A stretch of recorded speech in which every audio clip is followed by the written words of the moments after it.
हाँ, हम मनीष कश्यप के परिवार को ये संदेश देना चाहते हैं कि अगर मनीष कश्यप को छुड़ाना है, जेल से आप लोग बाहर निकालना चाहते हैं, तो कपिल सिब्बल साहब के बराबरी का वकील आप लोग देखिए, जिसको आईटी का नॉलेज हो, क्रिमिनल नॉलेज हो, कॉन्स्टिट्यूशनल मैटर का नॉलेज हो, उसका एक्सपीरियंस हो, उसका रिज्यूमे बोलता हो। नमस्कार, आप देख रहे हैं चंचल धमाल न्यूज़। अभी हम सुप्रीम कोर्ट के अंदर मौजूद हैं और हमारे सामने अजीत जी हैं जो कि यहाँ के वकील हैं, तो इनसे हम बात करेंगे और मनीष कश्यप के बारे में, नहीं तो मनीष कश्यप का केस को ये देख रहे हैं और नहीं तो इस केस के बारे में इनको कोई मतलब है, लेकिन उनके बारे में, उनके केस के बारे में ये हुबहू जानते हैं और इनसे हम पूछेंगे कि आखिर ये केस में क्या हो रहा है और कब तक मनीष कश्यप को रिहाई मिल पाएगा। तो सर, सबसे पहले चंचल धमाल न्यूज़ में आपका स्वागत है। जी, बहुत बहुत धन्यवाद आपका। सर, मनीष कश्यप को जी को जान रहे हैं आप? बिल्कुल जानते हैं, हम एडवोकेट हैं और हम भी बिहार के हैं, सिवान बिहार के रहने वाले हैं। और इसके पहले आपके इंटरव्यू से पहले हमारे यार दोस्त भी हैं जो जैसे आपके तरह यूट्यूबर भी हैं, पत्रकार हैं, राजनीति में हैं और क्षेत्रों में हैं, तो बराबर लोग फ़ोन कर करके पूछते रहते हैं कि इसमें क्या होगा क्या होगा। चूँकि हम लोग सुप्रीम कोर्ट में रेगुलर हम लोग का आना जाना है, प्रैक्टिस है, अपीयरेंस है, तो लोगों को लगता है कि मैंने इसको नॉलेज होगा। तो हम लोग तो जैसे हम जिस केस में हम एडवोकेट नहीं है, जिस केस में एंगेज नहीं है, तो उस केस में खासकर हम लोग बात करने से बचते हैं जी। समझ रहे हैं, जैसे कोई और मैटर चल रहा है, अभी लड़की सब पहलवान सब बैठे हुए धरना प्रदर्शन पर, तो मान लिया हम उसमें वकील नहीं है, ना पक्ष में से ना विपक्ष हैं, तो हमारा बोलना उचित नहीं है। लेकिन पॉलिटिकल, मनीष कश्यप का मैटर पॉलिटिकल है, हमारे यार दोस्त भी बहुत इसमें इंटरेस्ट रखते हैं, तो हम अपने फेसबुक पेज से भी बहुत बार हम लाइव हुए हैं और वीडियो वगैरह भी हम उसमें मैंने फेसबुक लाइव किए हैं, तो उसमें लोग पूछते रहते हैं, तो बताते हैं हमको किस केस का नॉलेज स्टडी किए हैं। आप जो भी पूछना चाहें इसके बारे में मुझसे पूछ सकते हैं। सर, मनीष कश्यप जी पे जो NSO का धारा लगा है और 28 तारीख आज सुप्रीम कोर्ट में उनका सुनवाई होने वाला था और वो केस टल गया है और वो 8 मई को चला गया है, तो क्या कुछ होने वाला है? क्या NSO ये हट पाएगा मनीष कश्यप पे जो लगा? देखिए, ये जो एक्ट है इसका नाम है नेशनल सिक्योरिटी एक्ट, NSA बोलते हैं इसको, और हिंदी में इसको रासुका कहा जाता है, राष्ट्रीय सुरक्षा कानून। तो ये तमिलनाडु सरकार की तरफ से मनीष कश्यप के ऊपर लगाया गया है और उनके ऊपर चार्ज ये है कि उन्होंने एक डॉक्टरेट वीडियो बनाया जिससे मैंने तमिलनाडु के छवि को नुकसान हुआ। तमिलनाडु से मैन पावर वहाँ से मैंने जो भी श्रमिक थे, बिहार के मजदूर थे, वो वहाँ से मैंने भयभीत होकर वहाँ से भाग गए, जिससे राजस्व मैंने तमिलनाडु गवर्नमेंट को रेवेन्यू का लॉस हुआ। तो उसके अगेंस्ट में उन्होंने NSA लगाया हुआ है और उनका तर्क ये था कि ये दो स्टेट को आपस में भिड़ाने का मैटर है, तो दो स्टेट बिहार और उत्तर प्रदेश तमिलनाडु आपस में लड़ते हैं, तो ये गृह युद्ध जैसा माहौल होगा, तो उसके अगेंस्ट में इन्होंने NSA लगाया हुआ है। तो देखिए, जो सेक्शन है ना 468 इस पे लगा हुआ है IPC में, जो आर्थिक अपराध इकाई ने पहले किया था, तो उसमें इस पे सेक्शन 468 लगा हुआ, हीनियस एक्ट है। उसमें क्या होता है, उसका डिफिनेशन है कि उसमें मैक्सिमम 7 साल की पनिशमेंट होती है और वो non compoundable and non bailable offence होता है, और जब वो डिस्ट्रिक्ट कोर्ट में चलेगा तो फर्स्ट क्लास मजिस्ट्रेट के सामने ही चलेगा, सेकंड क्लास के यहाँ नहीं जाएगा। मैंने इसका कहने का मेरा मतलब हुआ, इस केस का जो डिफिनेशन में IPC क्या कहता है, मैं ये बता रहा हूँ, ना कि तमिलनाडु सरकार क्या कर रही है, चाहे बिहार सरकार, चाहे मनीष कश्यप के वकील, चाहे कपिल सिब्बल साहब। IPC कह रहा है कि ये केस जो है non compoundable and non bailable है, तो इसमें बेल भी नहीं होता है, इसमें कंप्रोमाइज़ भी नहीं होता है, कभी माफ़ी मांग के चाहे कि हम बच जाएं तो वो भी नहीं हो सकता है, और सिर्फ फर्स्ट क्लास मजिस्ट्रेट के कोर्ट में सुना जाएगा ये मैटर। तो जो वो सेक्शन लगा है ना, तो ये बिहार तमिलनाडु सरकार के, तमिलनाडु के पुलिस के ऊपर है कि उस सेक्शन को प्रूव कर पाता है कि नहीं। अगर उस सेक्शन को प्रूव कर देता है तो इस पर NSA लगेगा और मैक्सिमम पनिशमेंट होगा। और मान लीजिए इंक्वायरी होता है, अगर उसमें मनीष कश्यप बच जाते हैं, उसमें लगता है कि नहीं इन्होंने इस तरह का कांड नहीं किया है, मनीष कश्यप के ऊपर है कि ये अपना सफाई खुद ही दें, और वो लोग देते हैं अगर कि हमने ऐसा डॉक्टरेट वीडियो नहीं बनाया, हमने जो बनाया वो एक्चुअल में था, तो समझिए कि NSA नहीं लगेगा जी। तो यानी कि आपका कहने का मतलब है कि NSA जो लगी हुई है, इसमें कोई भी सुनवाई नहीं हो सकता है, ये इसमें कोई भी माफ़ी भी नहीं दिया जा सकता है, लेकिन मनीष कश्यप के ऊपर से ये धारा हट सकता है, ये तो बताया जा रहा है। और आज भी सुनवाई में यही सुनने को आया था कि NSA जो लगा हुआ है वो इनसे हट जाएगा, क्योंकि ये गलत। दो चीज़ मैंने बताया, ये दोनों को अलग अलग सेंस में लेना है। पहला जो मैंने बताया कि ये सेक्शन लगा हुआ है, वो आईपीसी जो उनके एफआईआर लगा है ना, उसमें है वो सेक्शन, एफआईआर में वो सेक्शन है। और एनएसए बाद में लगा है, वो तमिलनाडु स्टेट ने इसलिए लगाया है, जैसे मैंने प्रीवियसली जो मैंने बताया कि उसका रेवेन्यू का लॉस हुआ, मजदूर भागे, काम धंधा चौपट हुआ, चाहे किसी का वो समझिए एक तरह से उसका मान हानि हुआ और दंगा भड़काने का भी जो प्रयास है, तो ये सब हुआ, तो इसके अगेंस्ट में इनसे लगा है। तो मैंने ये तमिलनाडु पुलिस को प्रूव करना है कि इसने ये घटना किया कि नहीं। तमिलनाडु पुलिस प्रूव कर देती है कि घटना किया है इसने, तब तो इनसे रहेगा। और अगर वो फेलियर हो जाता है इसको प्रूव करने में कि ऐसा ऐसा घटना नहीं हो, मनीष कश्यप अपने आप को वीडियो के थ्रू, जैसे अपने एडवोकेट के थ्रू अगर प्रूव कर देते हैं कि हमने ऐसा कांड नहीं किया, घटना नहीं किया है, तो इन्हें से हट जाएगा। ये तो सब जुडिस है ना, सुप्रीम कोर्ट के सामने मामला है। इसमें एसआईटी कमेटी गठित होगी और टीम माने आईटी के जो एक्सपर्ट होंगे वो लोग आएंगे। अभी केस इतना जल्दी से ख़त्म थोड़ी होने वाला है।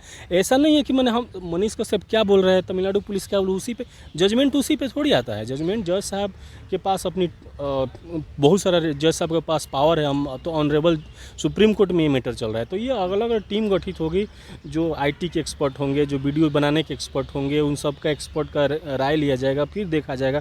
फिर जिस तरीके ऑनरेबल सुप्रीम कोर्ट के ऊपर है, अगर वो इसको गिल्टी नहीं पाते हैं मनीष कश्यप को, तो हट जाएगा इन्हें से, और गिल्टी पाते हैं, इसको दोषी पाते हैं, तो मैक्सिमम पनिशमेंट होगा। तो क्या लगता है 8 तारीख को जो सुनवाई होने वाला है उसमें क्या क्या नतीजा सामने आ सकता है?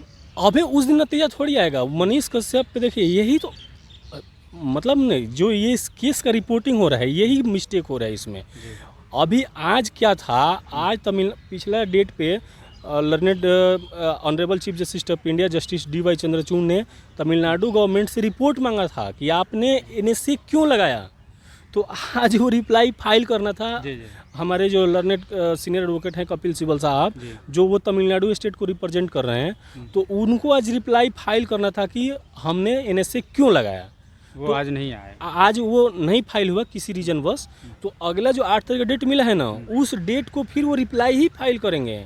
मनीष को ऐसा नहीं है कि वो रिप्लाई फाइल के इधर वो मदुराई कोर्ट से जेल से मनीष कश्यप छूट जाएगा, ऐसा कुछ नहीं होने जाना है।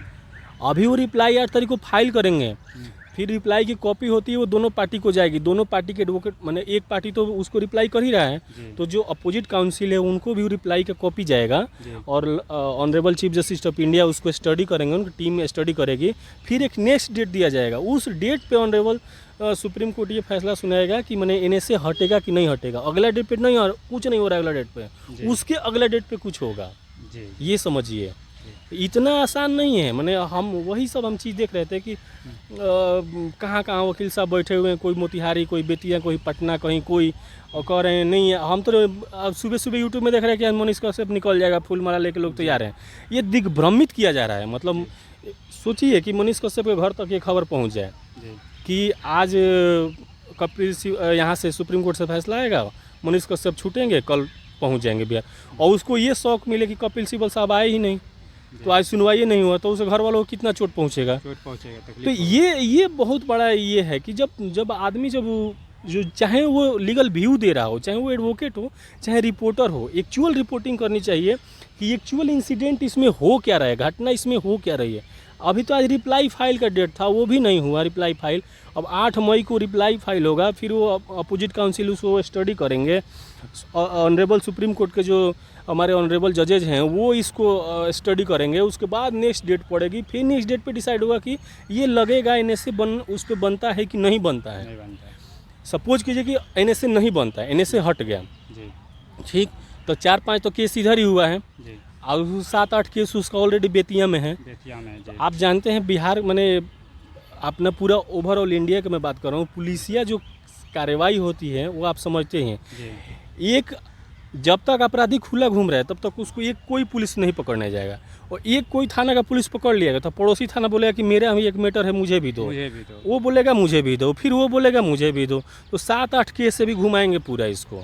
हालांकि सिद्धार्थ दवे साहब जो सीनियर एडवोकेट हैं और वो मनीष कश्यप के साथ खड़े हुए हैं, तो उनका पूरा जोर है कि केस को कोलैब कर दिया जाए, एक ही मैटर कर दिया जाए।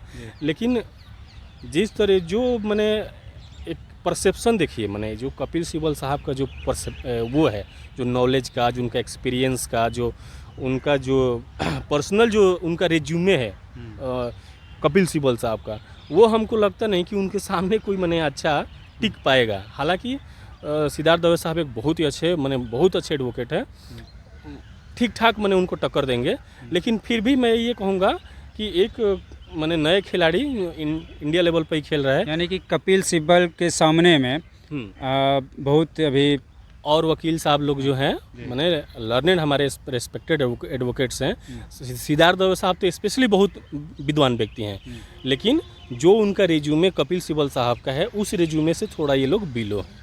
ठीक है, मेरे कहने का मतलब ये है। और मैंने सिद्धार्थ दवे साहब का हम पूरा सम्मान करते हैं, लेकिन जो अदर लोग मैं मीडिया के उस पर्सपेक्टिव से कह रहा हूँ कि जो लोग खबर चला रहे हैं कि आज छूट जाएंगे कल छूट जाएंगे, उनके परिवार को ये संदेश देना चाहते हैं कि हाँ, हम मनीष कश्यप के परिवार को ये संदेश देना चाहते हैं कि अगर मनीष कश्यप को छुड़ाना है, जेल से आप लोग बाहर निकालना चाहते हैं, तो कपिल सिब्बल साहब के बराबरी का वकील आप लोग देखिए, जिसको आईटी का नॉलेज हो, क्रिमिनल नॉलेज हो, कॉन्स्टिट्यूशनल मैटर का नॉलेज हो, उसका एक्सपीरियंस हो, उसका रिज्यूमे बोलता हो।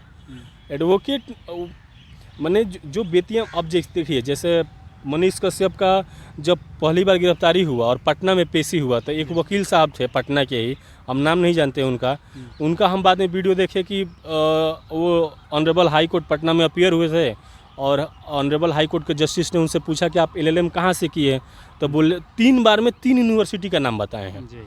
फिर उनका हम रिसर्च किए बैकग्राउंड, तो देख रहे हैं कि आरती और छोटू का जो प्रेम कहानी बिहार में चला 3-4 महीना, तो इसमें वकील थे। वो बोल रहे थे कि हम आरती को फांसी करवा देंगे, उम्र करवा देंगे, कैद करवा देंगे। हुआ उसका? नहीं हुआ ना। आरती का कुछ बिगड़ा? नहीं बिगड़ा ना। तो सिमिलर मैटर में आरती और छोटू का ये मामला नहीं है, ये 2 स्टेट का मामला है। और एक स्टेट जो है बिहार हर तरीके से पिछड़ा हुआ है, चाहे एजुकेशन हो, चाहे रोडवेज हो, चाहे मेडिसिन हो, लिटरेचर हो, तमिलनाडु हो, सब चीज़ में हमसे आगे है कि नहीं आगे है। तो सिमिलर समझिए कि ये मैटर क्या है, आरती और छोटू का मैटर नहीं है। एक तरफ बिहार के ये हमारे यूट्यूबर हैं और सामने हमारा तमिलनाडु है, जो कि एकदम हाईली एजुकेटेड एक स्टेट है और हर तरीके से अवियर है। तो वैसा अगर जब हमारा सामना जब हमारे बड़े पहलवान से होता है, तो उसको उसके अनुसार से वैसा पहलवान हमें उतारना पड़ेगा। मेरा संदेश यही है मनीष कश्यप के चाहने वालों के लिए, उसके परिवार वालों के लिए। और इसमें अगर ये लोग ढिलाई किए, कहीं भी लोग थोड़ा सा लूज पड़े, तो समझिए कि मैक्सिमम पनिशमेंट होगा। क्योंकि एक राम जेठमलानी साहब वकील थे और मुकुल रोहतगी साहब हैं, कपिल सिब्बल साहब हैं, ये लोग ऐसे वकील हैं, इनका नाम बोलता है और काम भी बोलता है इन लोगों का। तो इन लोगों के सामने बचना है तो एक ही उपाय है कि इनके बराबरी का वकील खड़ा कीजिए, अदरवाइज आपको कोई नहीं बचा पाएगा कॉन्स्टिट्यूशनल मैटर में स्पेशली। अभी जो वकील साहब के तरफ से जो जानकारी आप लोगों को दिया गया, इसके बारे में क्या आप कमेंट करते हैं, कमेंट बॉक्स में लिखें और इस वीडियो को ज़्यादा से ज़्यादा शेयर करें, चैनल को सब्सक्राइब करें।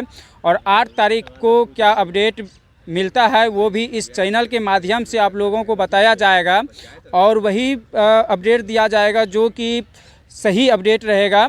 इसके लिए चैनल को सब्सक्राइब करेंगे। जय हिंद, जय भारत।